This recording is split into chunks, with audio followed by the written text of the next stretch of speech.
เมืองปทุมพรสำเร็จกองประชุมครบคณะบริหารงานพรรคเมืองครั้งที่2สมัยที่เก่าติดพันกับการมอบรับหน้าที่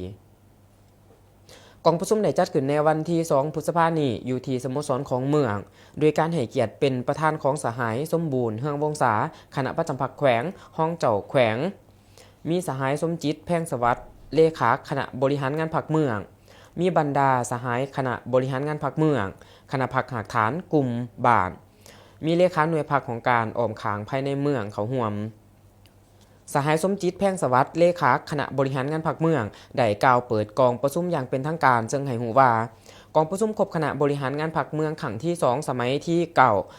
ได้ไขขึ้นในทำกลางที่บรรยากาศที่ทั่วภาคทั่วรัฐทั่วปวงชนลาวทั้งศาสตร์เว้าร่วมเว้าเฉพาะก็คือเจ้าเมืองปทุมพรกำลังขุนเขียวจัดตั้งผันขยายมติกองประชุมใหญ่ครั้งที่11ของพรรคมติ8ของแขวงก็คือมติครั้งที่1สมัยที่เก่าขององค์คณะพรรคเมืองปทุมพรภายหลังที่ได้สำเร็จกองประชุมใหญ่ครั้งที่เก่าขององค์คณะพรรคเมืองปทุมพรในระยะ3เดือนที่ผ่านมาในกองประชุมผู้ที่เขาร่วมแม่นได้รับฟังการผ่านหางบทตีราคาการนำผ้าสีน้ำในระยะ3เดือนต้นปีและทิศทางแผนการ3เดือนถ่ายปีในต่อหน้า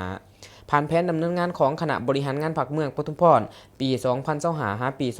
2029ซึ่งติดพันกับการประกอบคำคิดคำเห็นของบางกรมกองอ้อมขางเมือง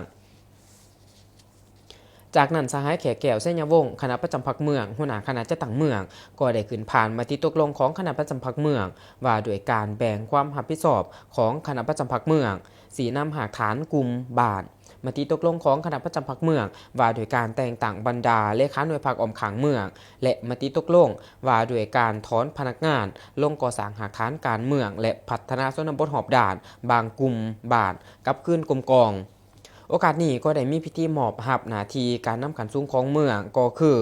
มอบรับหน้าที่ระหว่างทานสมจิตแพงสวัสดิ์เลขาคณะบริหารงานพรรคเมืองอดีตประธานองค์การกวดกาพรรคหลัดเมืองคนเก่าและทานแก้วตาญวงศาห้องเลขาพรรคเมืองประธานองค์การกวดกาพรรคหลัดเมืองคนใหม่มอบรับหน้าที่ระหว่างทานกิ่งแก้วนวพรหมห้องเลขาพรรคเมืองอดีตห้องเจ้าเมืองผู้สินำของเขตเศรษฐกิจคนเก่าและทานเดชนครคอนสวรรค์คณะประจำพรรคเมืองห้องเจ้าเมืองผู้สินำของเขตเศรษฐกิจคนใหม่มอบรับหน้าที่ระหว่างทานบุญทองสุภวงศ์อดีตห้องเจ้าเมืองผู้สินำของเขตวัฒนธรรมสังคมคนเก่าและทานนางปทุมาแก้วมณีห้องเจ้าเมืองผู้สีนำของเขตวัฒนธรรมสังคมคนใหม่มอบรับหน้าที่ระหว่างทานแก้วตาญวงศาห้องเลขาพรรคเมืองประธานแนวเล่าสางศาสตร์เมืองคนเก่าและทานบุญทองสุภวงศ์คณะประจำพรรคเมืองประธานแนวเล่าสางศาสตร์เมืองคนใหม่